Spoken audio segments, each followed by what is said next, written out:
Okay, so here we have the timeline analysis. This is just an objective analysis. Emotional detachment is essential for objective analysis. So I was born February 22nd, 1982. All right, we'll go from there. Now, prior to being born, here's what I know. The Spanish, the Mondragon family, arrived in Taos, New Mexico from Spain in 1608. They were Catholic. They followed Judaism. Catholicism is the theft and mutilation of Judaism. They followed the law of Moses on no intermarriage. The Native American was the heathen. So there was some admixture. Obviously, I have darker skin than my mom and brother, but high rates of incest, inbreeding. The oral tradition that I've heard is one of the original conquistador ships was 58 original members and bred their way up to 2,000 within 3 or 4 generations. Of those 58 original members, only 12 were female. So high rates of inbreeding led to the gene mutation of schizophrenia. Here you have the 1960s drug and sex revolution. This corrupted my Catholic parents. So my dad got his degree in philosophy and couldn't really afford to feed and house himself, let alone me, therefore he couldn't take custody.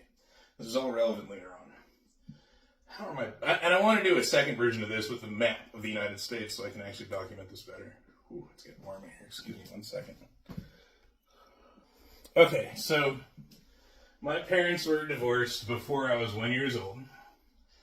I've developed such an accurate psychological profile of my father from memory, and later on of my mother, but I did a third-party objective analysis, scientific method application of my mother to make sure I wasn't just being a petulant child blaming all my problems on my parents, but that it was legitimately them.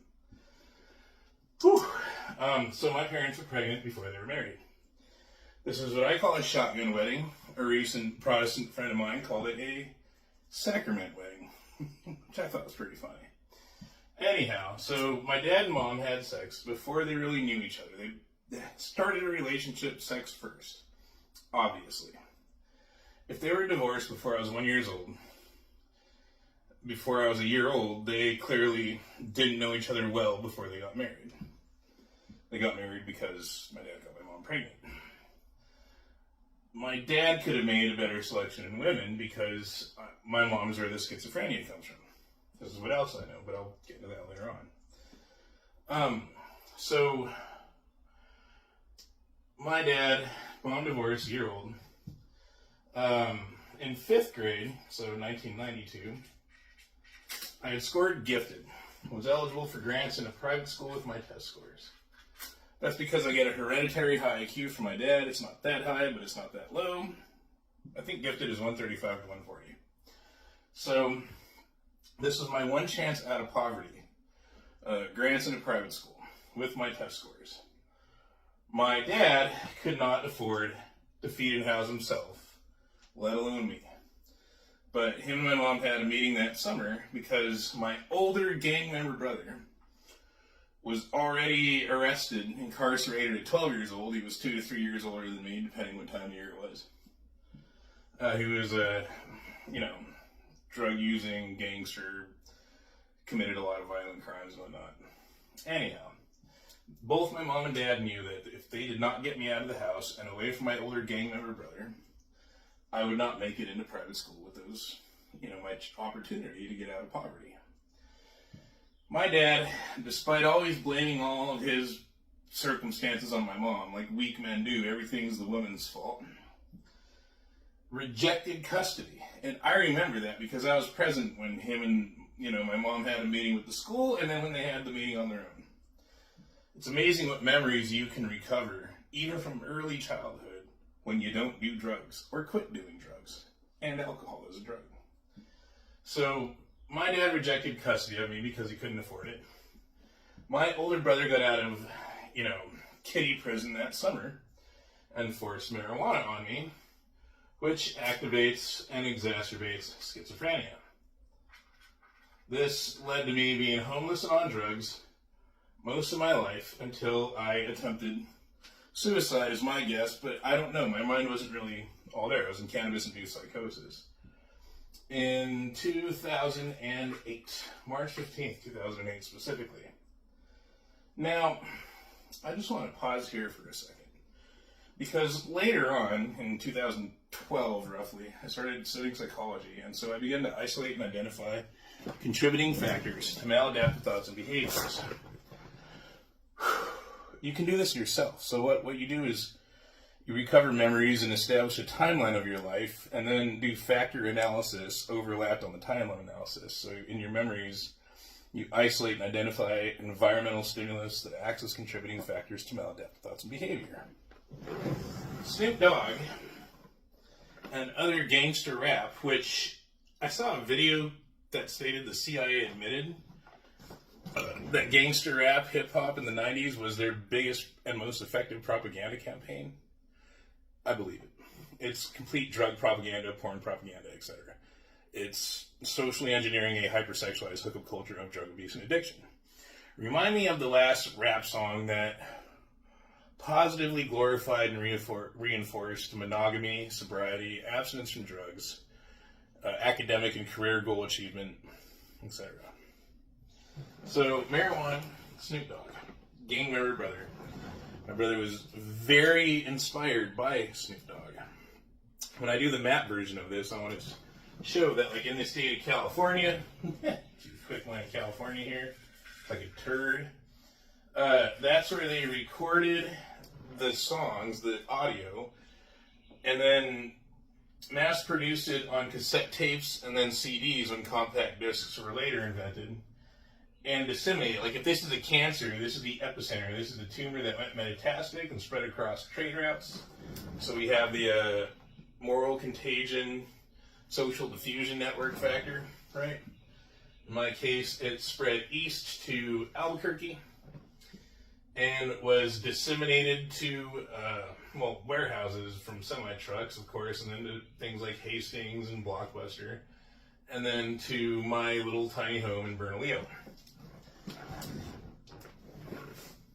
Leor Cohen and Jews like him were the ones behind that. But also, in this section here, my dad, and I'm not going off what I read on the internet, I'm going off of what was tangibly there in real life. My dad had a Cheech and Chong Big Bamboo album. So Jew Leor Cohen subverted my parents, or at least my father, in the 1960s and 70s with movies like Cheech and Chong to be pro-marijuana. So between the 1960s and 2012, they cultivated a black market. Now, there's other things that were prohibited during all these eras that you don't even know about, and you'll have to Google search to see what else was prohibited because they weren't product placement, right? Murder Was the Case was actually a movie that my brother had at 12 years old in our little house in Bernalillo. And all these black gangster rap, VHS, and VCR, cassette tapes, etc. So this was socially engineered. There was an architect behind this specific outcome. The media influence has had an impact on my life. Downstream consequences of the drug and sex revolution carry over and amplify with each decade. I digress. So, after this happened, I ended up homeless and on drugs, hitchhiked most of my life until March 15th, 2008, when I electrocuted myself for whales and trees on Orcas Island, self-inflicting 3 amputations, third-degree burns over 40% of my body. This one's a allograft and reamputation. So there's a partial tendon amputation. The tendon is grafted to the alar muscle, the alar tendon, I believe, and so it constantly hammer-toes. I don't do any painkillers. I do diet and exercise. It's very effective as a painkiller. Regulates oxytocin production and endorphins, increases endorphin production, etc. So I don't do any drugs in that sense. No opiates, no cannabinoids, which I shouldn't do anyway because they cause psychosis. In this severe incident of cannabis-induced psychosis, I told the sheriff that I did it to punish the rich white people for the death of killer whales and destruction of rainforests. Now, I had actually lived in a tree, and there's still video of it. I'll see if I might link it to this video, but it's on YouTube. It's the only footage I know that I'm aware of me with both hands. So the FBI was actually keeping a file on me. I'm sure they still have that file, of course. But that led me to be charged as an eco-terrorist. And then they decided to lower it to a misdemeanor destruction of government property because I was the only victim of my crime. I took 70,000 volts. So I was placed on federal probation for 2 years. Severe brain injury. I was not all there in the head. Now, this happened in the Puget Sound, Vashon Island, Orcas Island, Olympic Peninsula. And this is a very white, liberal, and atheist area. So, not one single, what I thought were just white liberals at the time, now I know there's Ashkenazi in that, income category, etc. Not one of them was honest to admit that what happened to me was a huge fucking sign of mental illness. Right? Self-inflicted fucking 3 amputations. People can fake mental illness to get out of legal charges. You can't really fake self-inflicting 3 amputations with electricity. Now can you? But none of these people are honest, and the majority of Americans, I've done this video a million times, not one motherfucker has said, you know what, you're right, even though I am right. It's very weird. That is how morally bankrupt the United States has become, which I can attribute to capitalism due to the Ashkenazi level of income and IQ. Intelligence, morality, 2 different things. So, because nobody was willing to be honest and admit that I had schizophrenia, or that marijuana activates and exacerbates schizophrenia, mental illness, psychosis, etc., I could not get help to save my life. So in 2009, when I was still on federal probation, I went to VYFS, Vashon Youth and Family Services. Because my brain started healing a little bit more because I was bicycling a lot and whatnot, and it just occurs naturally as well. And I started to figure out there was something wrong with my head, something wrong with my thinking. How everybody else missed it. There's only one of 2 explanations. They were either so stupid they couldn't figure out the guy who fucking fried his hand off was mentally ill, or they were intelligent. The Ashkenazi and the rest Europeans, etc. They knew it was mental illness, and they strategically suppressed a diagnosis. Because Greg Thompson at Vashon Youth and Family Services, who has over 35 years of experience, somehow missed the fact that I had a mental illness. Never investigated my family history. Since then, I've contacted Harborview Hospital, who, was a hospital I went to after I got electrocuted.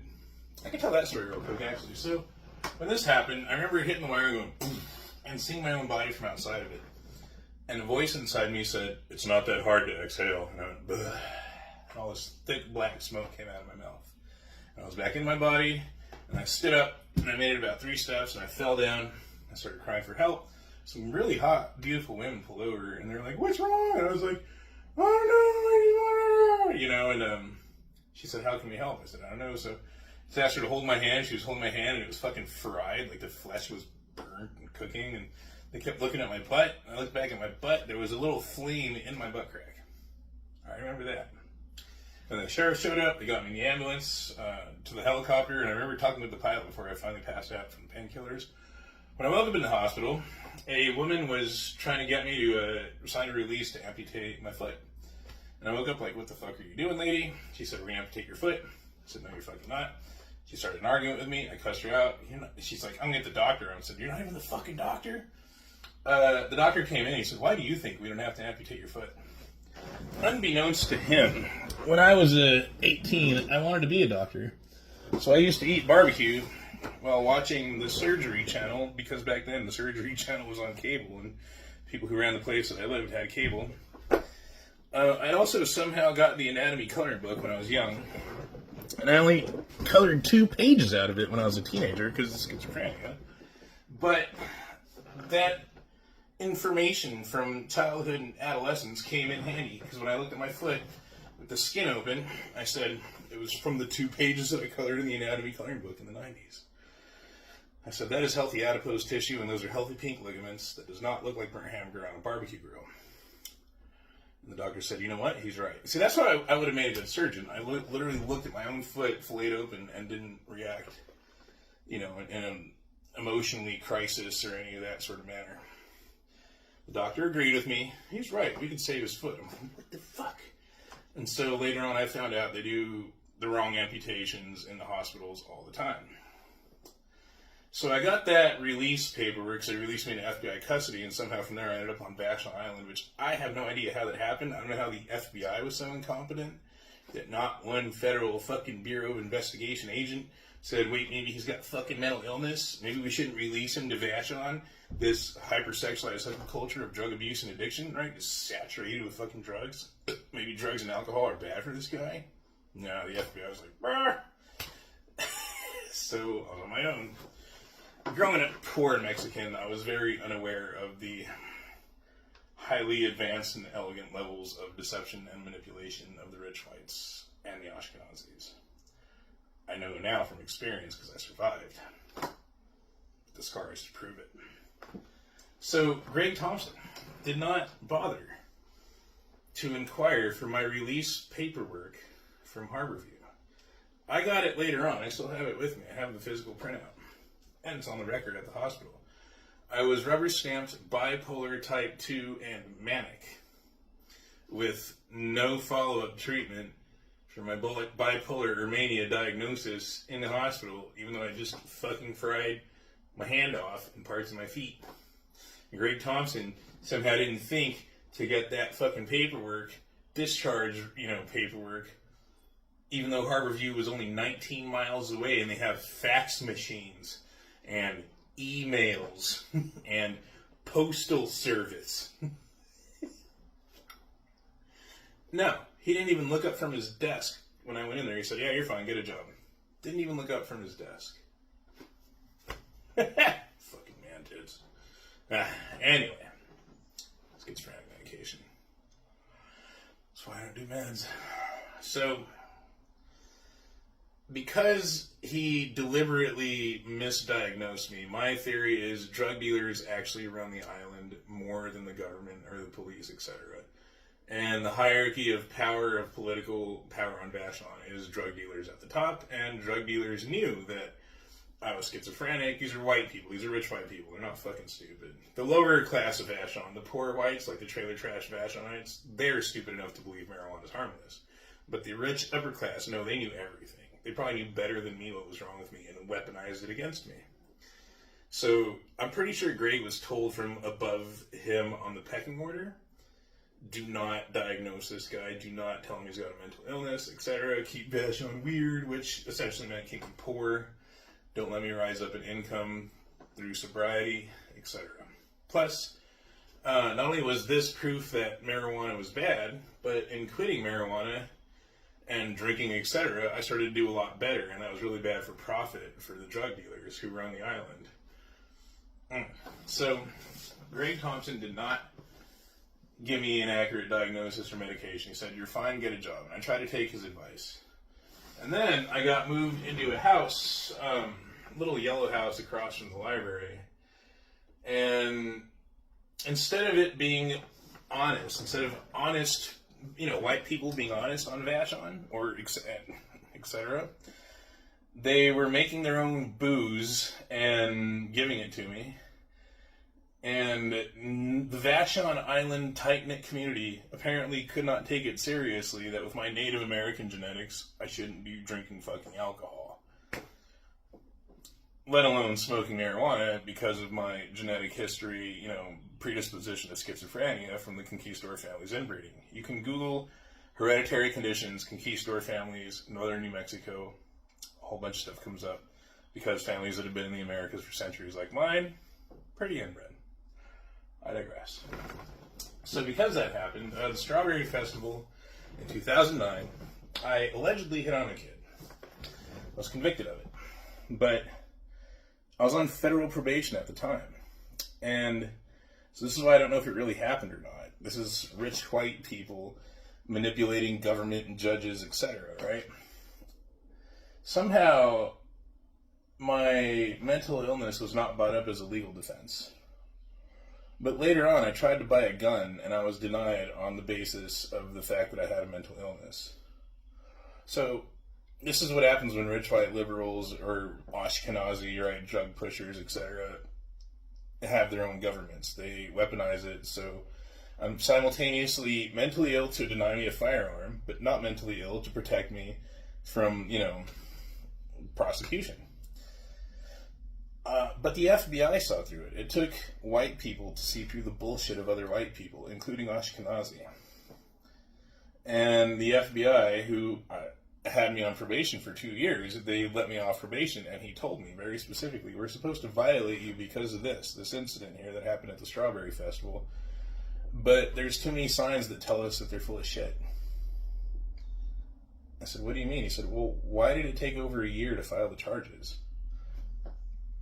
And that made me realize that this is actually rich white people orchestrating government and prosecutors and media, etc. There's a guy on Twitter who fucking happens to be Ashkenazi who wrote the article about me in the Seattle Times, more Ashkenazi and the Beachcomber, etc., where they paint me as this total monster piece of shit fucking pedophile, right?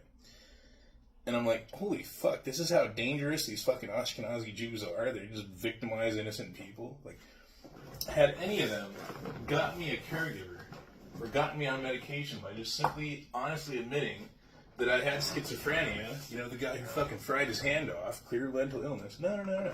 So, an accurate diagnosis and treatment from Greg Thompson here would have prevented that. Strawberry Festival.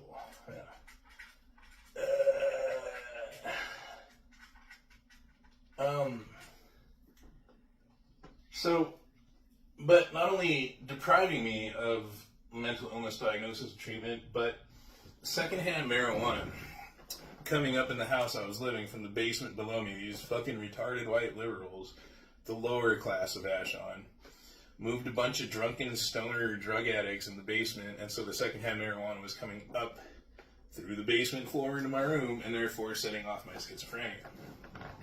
So not only did they not prevent it as they could have by moving me into a place without secondhand marijuana and voluntary exposure, or getting me on medication and a caregiver as someone with a severe mental illness who was diagnosed here, they also caused it with the secondhand marijuana and the alcohol. But by that effect, had my brother not pushed marijuana on me here, all of this could have been prevented.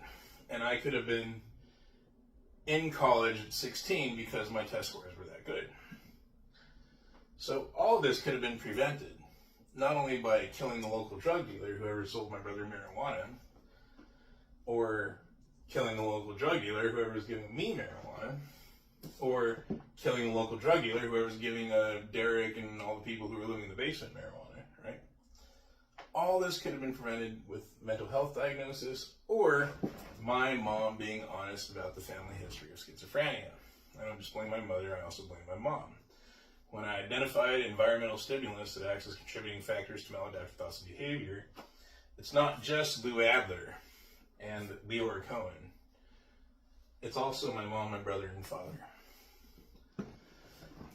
So, after this, I got a job moving cars for Ford in 2012, and I wrecked 5 cars in a week and was fired by my second paycheck because I had an undiagnosed brain injury, which undoubtedly, if the little girl thing really happened on the Strawberry Festival, the brain injury, along with the schizophrenia, was the cause of that, and so diagnosis and treatment would have prevented that, along with, of course, not being stuck in a hyper-saturated drug culture with constant involuntary exposure to marijuana, thus involuntary intoxication or forced drugging, setting off my mental illness.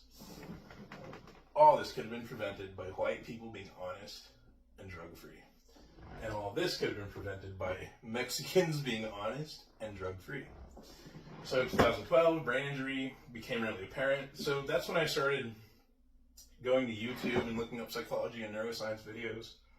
because I knew something was wrong with me, but I could not get an accurate mental health diagnosis and treatment to save my life in the liberal Puget Sound, which always talks about, universal health care.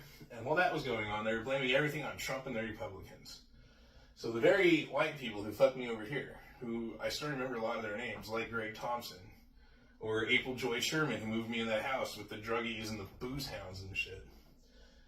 Despite the fact that I was fucking brain fried and brain injured and mentally ill. That never should have happened. But white people are too either stupid or dishonest, or both, to fucking be effective about mental health and shit like that. All this would have been prevented if they were. And same for my Mexican family. I digress. So then I read Dr. Albert Ellis, Reason, Emotion, Behavior Therapy, and I moved back to New Mexico, roughly 2014, and I told my mom that I was going to check myself into the mental hospital. At that point, I moved back with my mom to do process of elimination, to make sure that I wasn't just some petulant child who, was blaming my parents for my own failures. I had to be certain. Objective analysis requires emotional detachment, so I wanted to be emotionally detached. I moved back in with my mom. I went to university. My mom, instead of helping, the schizophrenia was so strong in her, and that's when I realized that she very much has the schizophrenia. That's where I get it from. Schizophrenia from the mother's side, IQ from the dad's side. She drove me out of the house, even though I had cancer from living in Seattle on a boat, alcoholic, chain smoking, etc., cigarettes.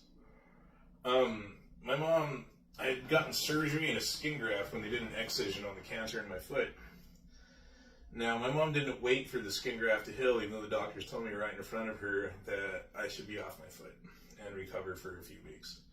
They also injected radium into my femoral artery on the right thigh.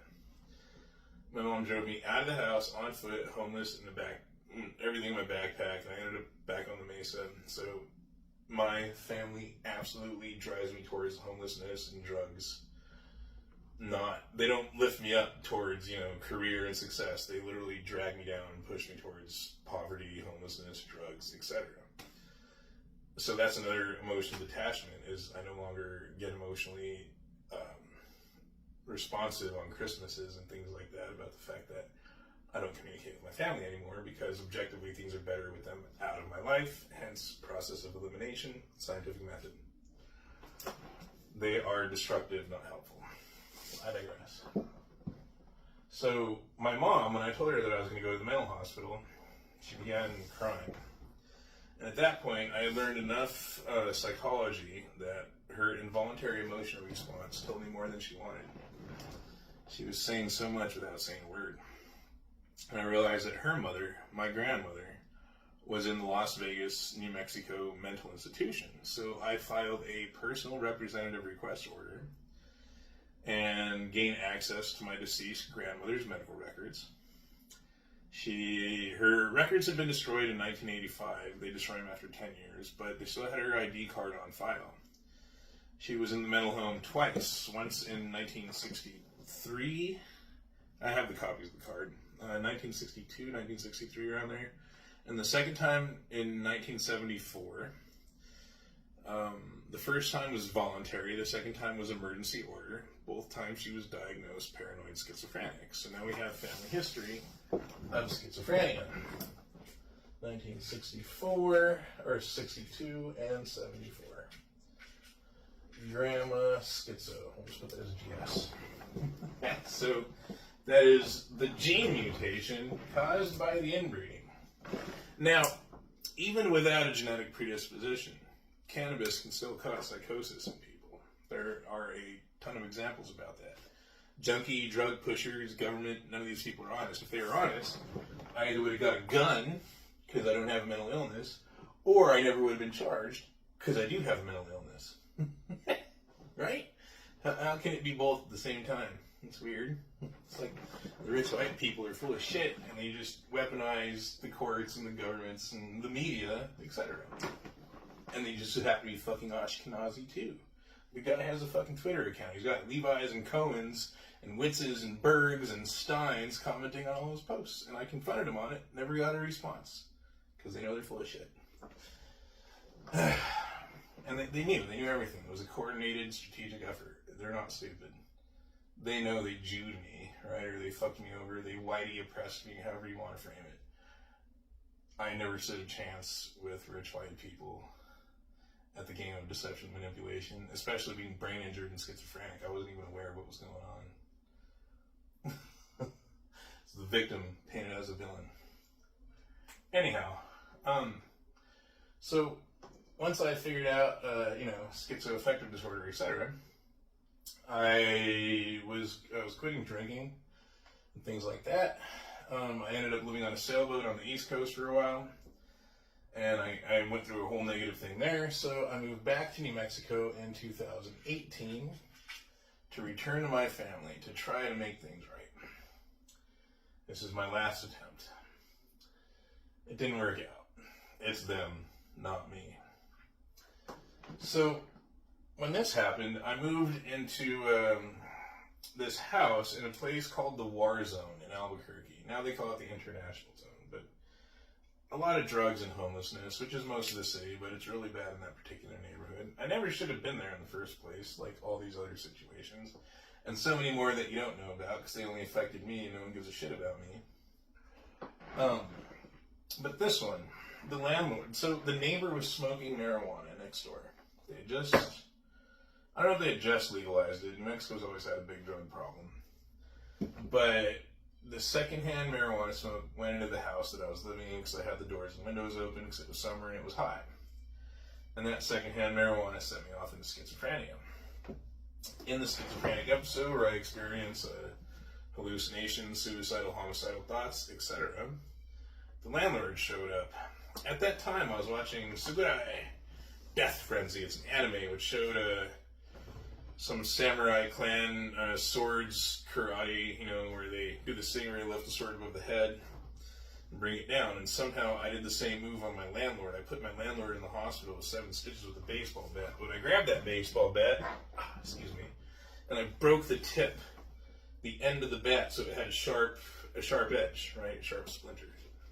And he didn't do anything. He just showed up because it was his house and he was trying to do something on the property.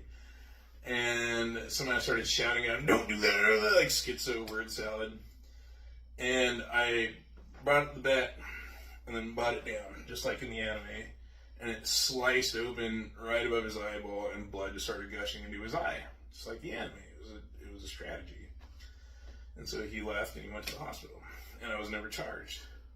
You know why I wasn't charged? Because I don't. But I have a theory that the police and the government of New Mexico also know that I'm telling the truth. Just like the feds. They all know that everything about this is true. The feds probably know better than me this fucking timeline. But they always remain quiet. It's very odd. It's like the feds are against their own citizens or something, right? It's fucking weird, isn't it? What's more important for the feds to prevent shit like this? No. Diversity. Legalizing marijuana, even though it's causing an increase in officer fatalities. Yeah. So, after that happened, I moved out there. I moved to a place in Ohio in 2019, and this is what I wanted to dig up that journal about. And there was a nurse there, which it's insane to me that people that work in the medical industry smoke marijuana. I don't want a fucking doctor operating on me while he's high. This is another reason that I rather solve mental problems than relying on, government or the medical industry. They're all fucking drugged out on weed. Bro, did I forget where the needle was pulling out or putting in? Fuck, I fucked your medication up, dude. Now your kid's dead. Whoops. So the nurse was smoking weed. She came stinking like it. It set off my schizophrenia. But after the landlord incident, I began to do these eye exercises.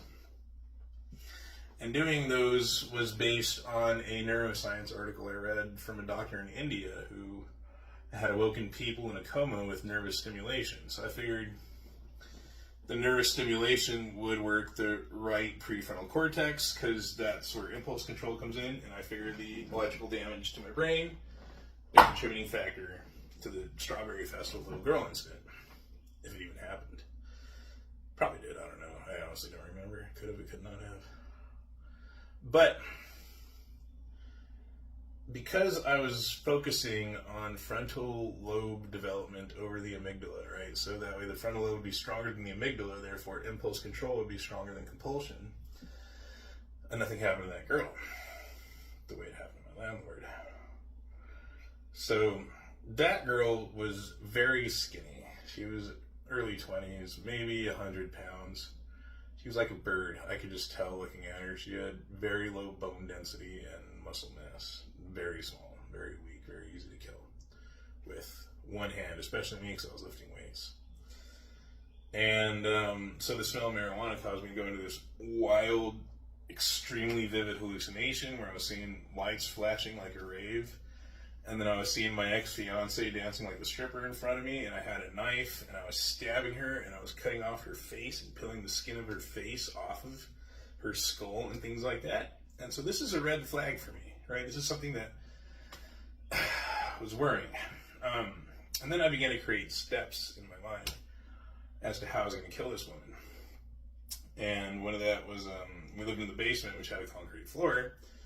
So I realized that if I walked up quietly to her, talking to her like, ha ha ha, and just grabbed her by the hair on the side of her head and kicked out her legs as I went down, that I would crack her skull like an egg into the concrete. And then I started thinking about what would I do with the body, how would I hide people finding out, things like that. That was alarming for me. So I called the cops on myself. And I said, hey, I have, schizophrenia. I finally got a fucking diagnosis in Albuquerque once I got the family history verified. And that's when I was doing the antipsychotic meds. It's insane to me that it took over 10 years to finally get a diagnosis and medication after I put my landlord in the hospital.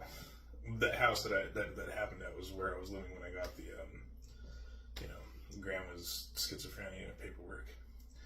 Anyhow, so they sent out the fire department and the ambulance, and they were talking to me like, you don't seem schizophrenic. I said, yeah, it's because I, self-apply neuroscience and psychology to control myself.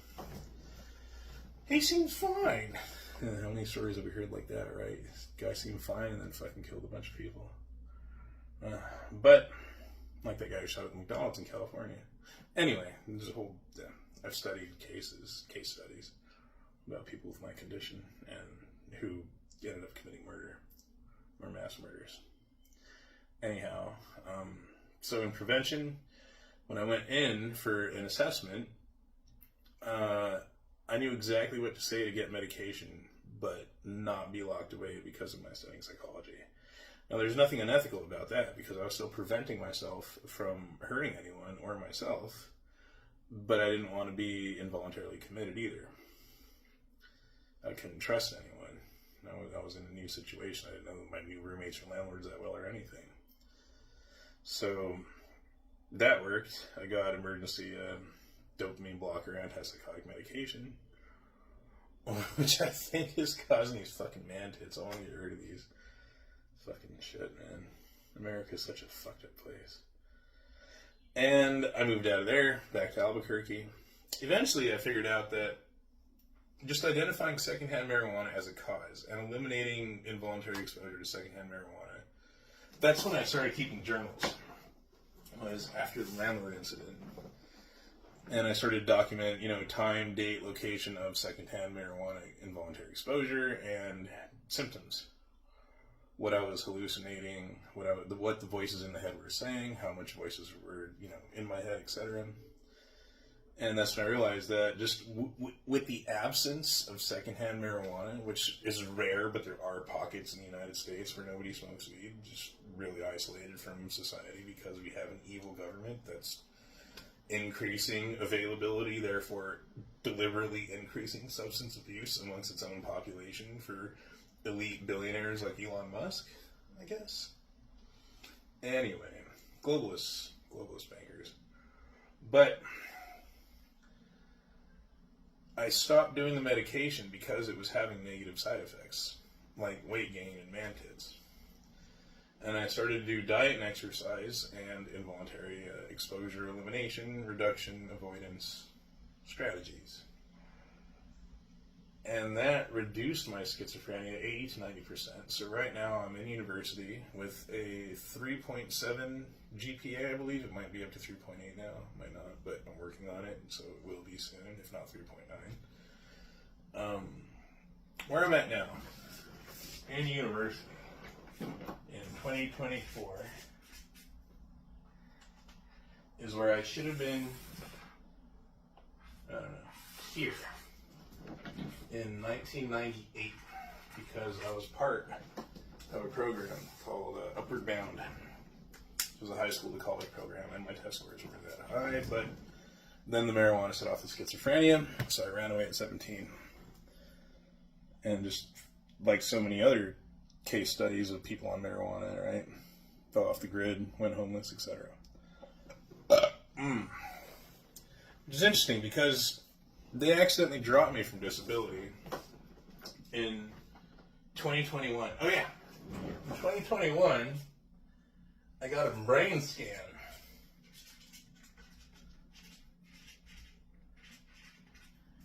Sorry. In 2021, I got a brain scan. The burn scarring is still on my brain.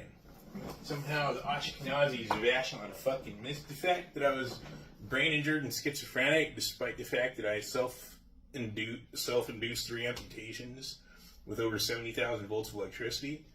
I don't think they're that stupid. I think they're that evil. They knew, suppressed it. Right? Weaponized information. Yeah. Or weaponize the suppression of information. Anyhow, they had cut me off disability accidentally in 2018 because my unreliable care and support network, that is my family and the United States in general. Social Security sent a letter. I never got it because someone was stealing my mail at the place that my aunt put me up at. And then she always she tried to guilt trip me over the fact that she paid my rent that 1 month. And I said, yeah, had you just told me that your mom was fucking schizo, all that could have been prevented and I could have already had a career in my 20s. I could have been a fucking doctor. Anyway, I got a job. I didn't want to be on disability. I got a job as a caregiver, which was my first job when I was 18, and I held it for a year because the companies are just really shitty, and they'll hire fucking anybody because they have trouble keeping people. Because they're shitty companies and it's a shitty job. So I got fired by 4 clients, but one kept me on for about a year until he ended up homeless under my care. Clearly my disability is real, but I really didn't want to work and not be on disability, so. When that happened, I remember I was going to work, and stoner kids, teenagers in their early 20s, were already homeless from smoking weed, wearing sleeping bags, their home, right, on their shoulders, asking me, the one-armed guy, for change. That's what marijuana does. There's people in Albuquerque who smoke weed, get disability, and are homeless just because they don't want to pay rent. Because when I didn't bother trying to get back on disability, the disability office called me from Texas and said, oh, you were never supposed to be dropped, we got to get you back on, blah, blah, blah. And, I'm like, well, why are you calling me from Texas? Oh, the Albuquerque office is overwhelmed with applicants. I was like, oh, right, because the increase of cannabis is increasing the applications for disability and thinking people just want to get high and get everything for free. I don't want to be that way. I want to be fucking working and drug-free, right? Which technically I am by choice, but secondhand marijuana exposure is forced drugging. The chemical does get in the bloodstream, the contact high. Oh, and here, I experienced something else for the first time. I apologize, this is going on a long time. And this is without the map. I attended a church in LaGrange, and I became part of the choir, and they were very loving and caring and supportive. And then the pastor took me out for lunch one day and smelled secondhand marijuana through the vents in the car. Normally that sets me off, but somehow it didn't. I had no reaction. It was fine. I didn't think it was a miracle from Christ. Like, that was the only explanation, though. There was no logical, rational, scientific explanation. But then I read my social psychology course that I just finished with, like, 9 9.5 out of 10. Like, I got a 95 out of 100, I think. Or 93, something like that. Anyway, people who are lonely or ostracized experience greater levels of pain. And so I think that the love and care that I felt from that church in North Carolina that I've never experienced all of my life, not from my family, not from my fake friends on Vashon who were just drug pushing, junkies and shit like that. Nobody. Until white Christians in the Bible Belt. And what's fucked up about that is I was being hardcore Judaism conversion. Like, I was living kosher and everything, and the Jews didn't give a shit. I donated a lot of money to Israel. Not to them, not a lot of money to Jews, but a lot of money to me. Like, over, I think $300 to Chabad that year. $1,200 to a Judaism, learning Hebrew course, non-religious Hebrew course. But, well, yeah, I wanted to learn Hebrew. It was more important for me to send money to Israel. That was, like, the number one thing. They kicked me out of the class at the end of class.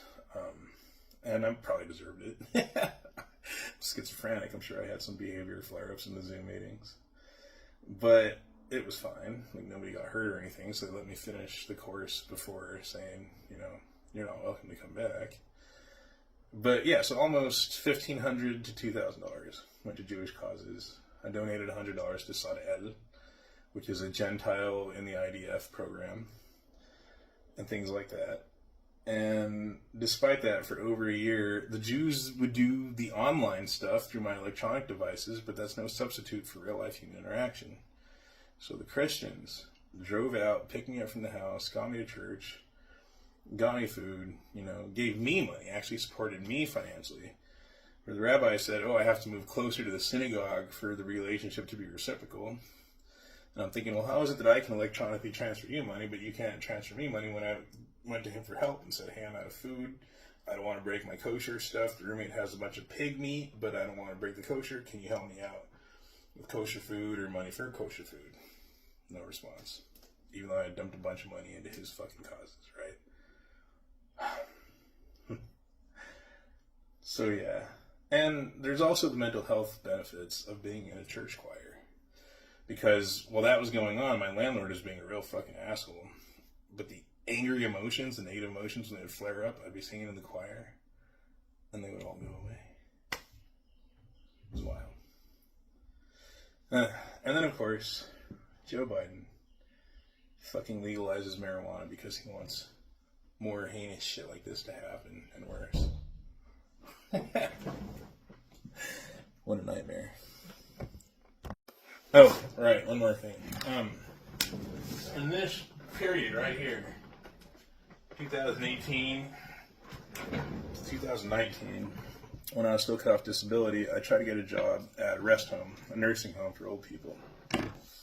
And they were going to put me in the Alzheimer's ward because they were so impressed with my knowledge of neuroscience and psychology despite never going to school.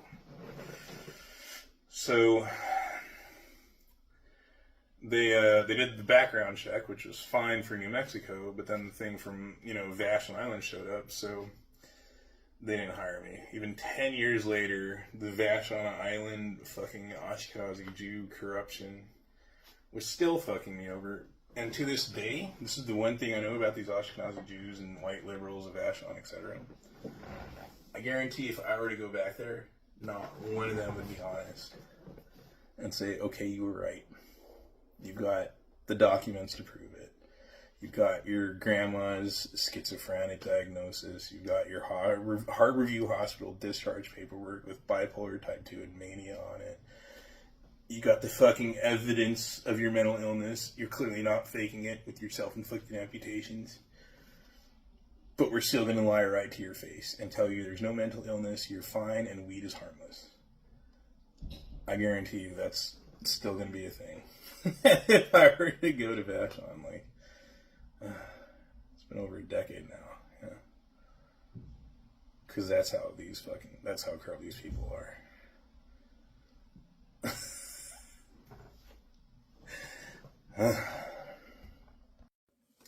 And another thing, just because I want to be specific.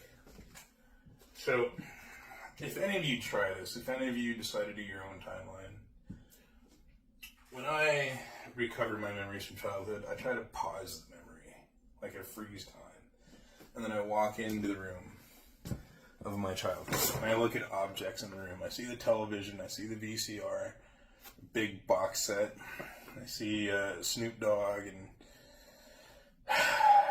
when I talk about social media corrupting children with porn, I remember watching Sir Mix-a-Lot videos and other rap videos on music television with my brother, which had practically naked women wearing nothing but nipple pasties and G-strings at 10 years old.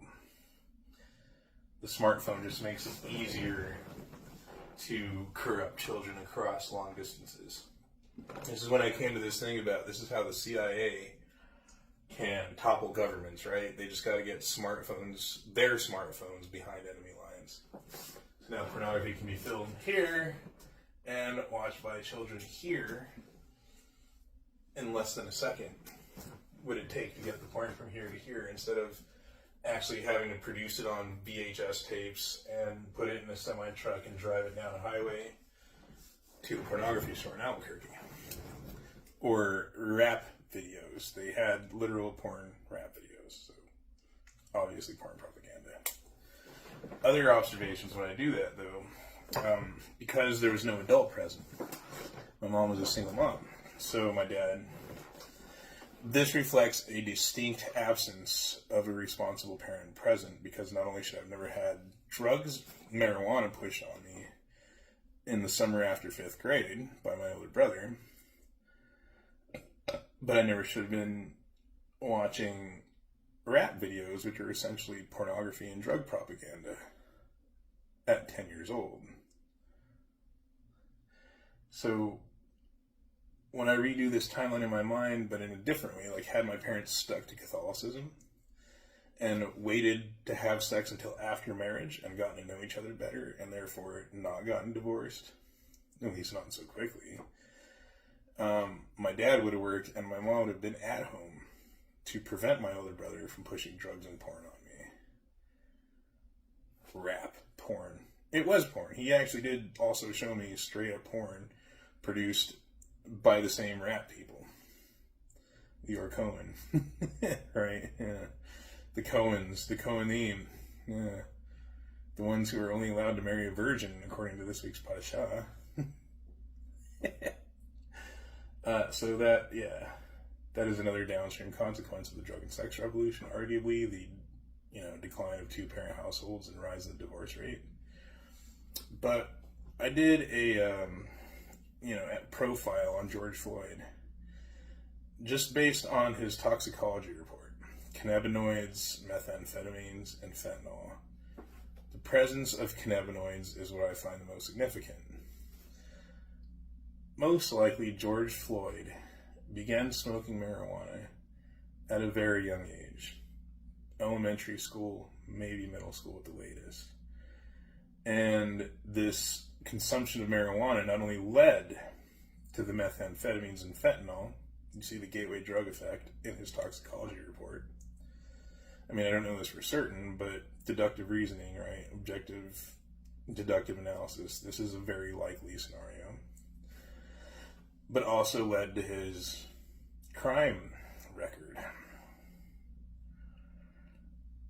So why would the government push marijuana legalization when they know that it increases violent crimes, as George Floyd is one of many examples, homelessness, welfare dependence, psychosis, and harder drug use, vehicular fatalities, etc.? It would happen of the people, by the people, and for the people. This is a government that is fucking the people. And to be fair, even in the absence of government, I'm pretty sure my brother still would have been a piece of shit. And so would my mom and dad. But I don't know. I'm willing to bet more the absence of media influence like Snoop Dogg and Cheech and Chong would have definitely produced a much different outcome. Not just those two things, but media that falls into the categories that they do. Drug propaganda, porn propaganda, etc. Right, one last thing I forgot to add in that. When those charges did hit, it was precisely my 1 year sobriety anniversary. So the drug dealers kept better track of my sobriety than I did. It was on the day that I was 12 months sober precisely. So they were using that to punish my abstinence from drugs and sobriety. Hashtag drug dealers, hashtag Ashkenazi Jews, hashtag beachcomber, hashtag Seattle PI or whatever, hashtag Vashon.